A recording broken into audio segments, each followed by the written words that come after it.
Nama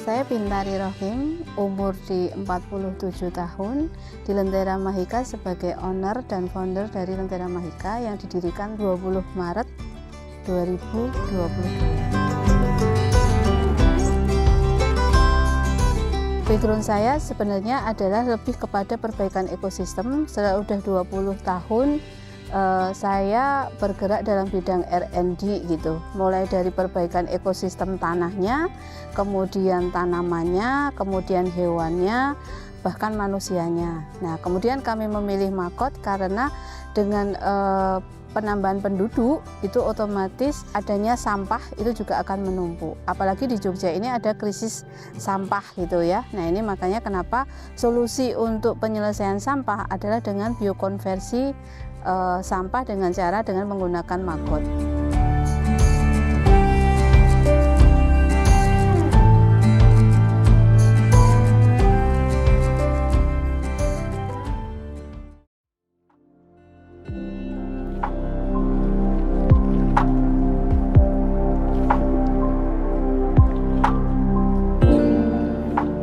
Secara teknis dari fresh Makot atau Makot BSF ini, dia akan memakan dengan cara menghisap dari sampah-sampah organik atau limbah-limbah organik, baik itu sisa makanan, nasi, atau misalnya ikan, ayam, dan juga buah-buahan serta sayur-sayuran.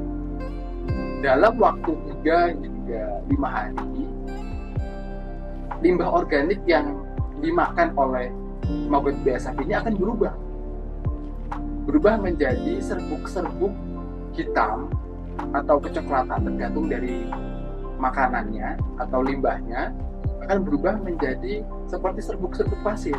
Nah, inilah yang disebut dengan kaskot atau bekas dari makanan Makot, yang mana limbah dari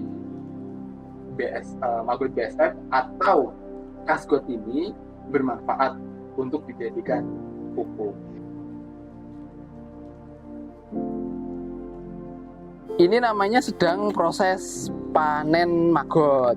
Ini kita sedang melakukan panen yang kaskotnya masih terlihat dengan sangat jelas, sehingga harus dipisahkan antara kaskotnya dan juga Makotnya. Nah, ini cukup disapu-sapu seperti ini, nanti Makotnya sudah berkumpul sendiri seperti ini.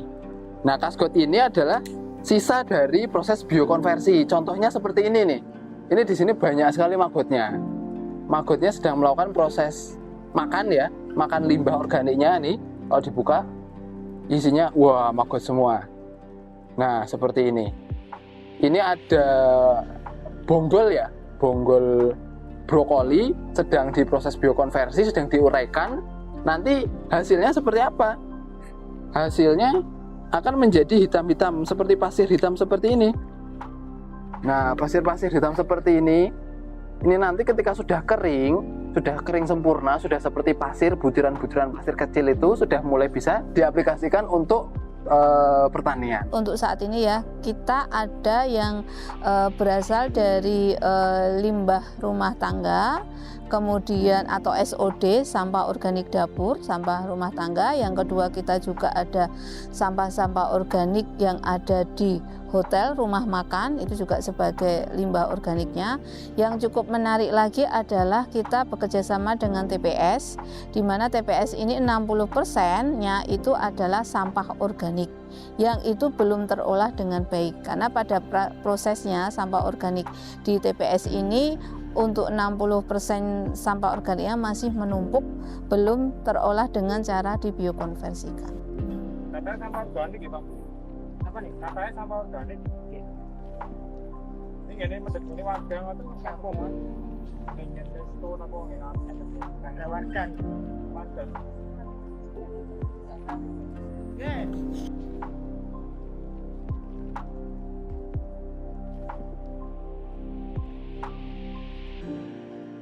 Dari maggot tersebut kita bisa olah itu menjadi, atau bahasa kita, diversifikasi produk. Yang pertama fresh maggot, itu sebagai alternatif pakan di bidang perikanan sama peternakan. Yang kedua adalah maggot bisa diversifikasi produk itu menjadi dried maggot atau maggot kering, yang itu nanti segmen pasarnya adalah di komunitas ikan hias seperti itu. Yang ketiga adalah maggot ini cukup menarik juga, dia bisa diolah sebagai makanan yang memiliki kadar protein tinggi, atau kita punya produk yang namanya Larvavela, itu adalah maggot crispy. Yang keempat adalah maggot juga bisa menjadi tepung maggot sebagai alternatif pengganti daripada fish meal atau tepung ikan untuk pakan pelet ya, nanti sebagai salah satu raw material untuk pembuatan pakan pelet.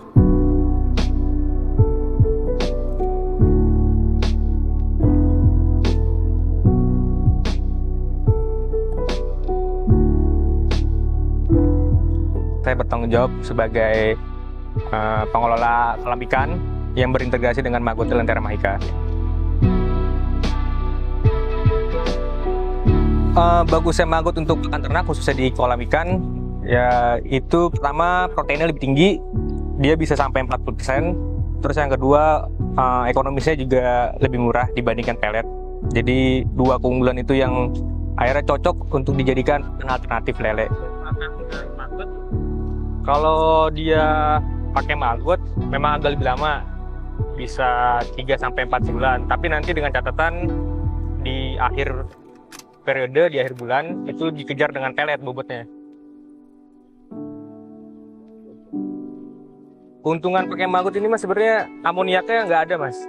Jadi kemarin sempet nyoba pakai pelet, dia per hari itu bisa mati 3-5 karena keracunan amoniak. Tapi kalau maggot ini aman, jadi untuk lingkungan ini lebih bagus.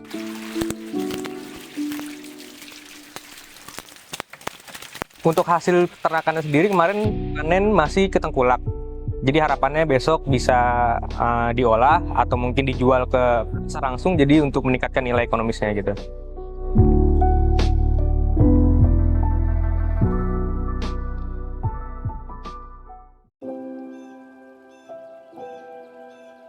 Dengan adanya peternakan maggot ini bisa paling tidak ya enggak 75% atau berapa persen, yang jelas bisa mengangkat perekonomian warga yang bekerja di lingkungan tersebut. Dan sisi positifnya, jadi dari limbah-limbah warga, limbah rumah tangga warga itu bisa diambil untuk pakan maggot itu sendiri.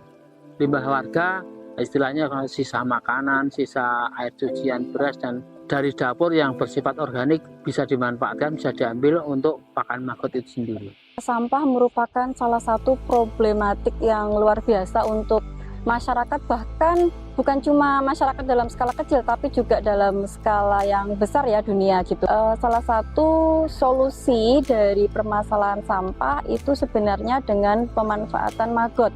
Sampah-sampah itu untuk pemanfaatan maggot itu akan disortasi atau disortir dari skala rumah tangga hingga TPS dan akan dipisahkan menjadi sampah organik maupun sampah anorganik. Sampah organik ini menjadi salah satu pakan si maggot. Nah, salah satu solusi dari problematika sampah itu adalah dengan adanya maggot ini. Jadi dengan adanya maggot tentu saja sirkulasi atau sirkular ekonomi yang di masyarakat itu akan terus berkesinambungan dan hidup. Konsep dari maggot itu adalah zero waste, di mana dari kasgotnya atau bekas maggotnya itu bisa digunakan sebagai pupuk, sedangkan maggotnya sendiri digunakan sebagai pakan ternak. Bahkan di Yogyakarta itu sudah digunakan sebagai pakan ikan. Dengan kondisi saat ini di mana pakan ternak itu semakin tinggi nilai harganya, itu membuat maggot menjadi salah satu solusi dalam rangka menekan kos bagi peternak dan meningkatkan income bagi peternak. Selanjutnya yaitu tentang pengolahan maggot sebagai makanan manusia.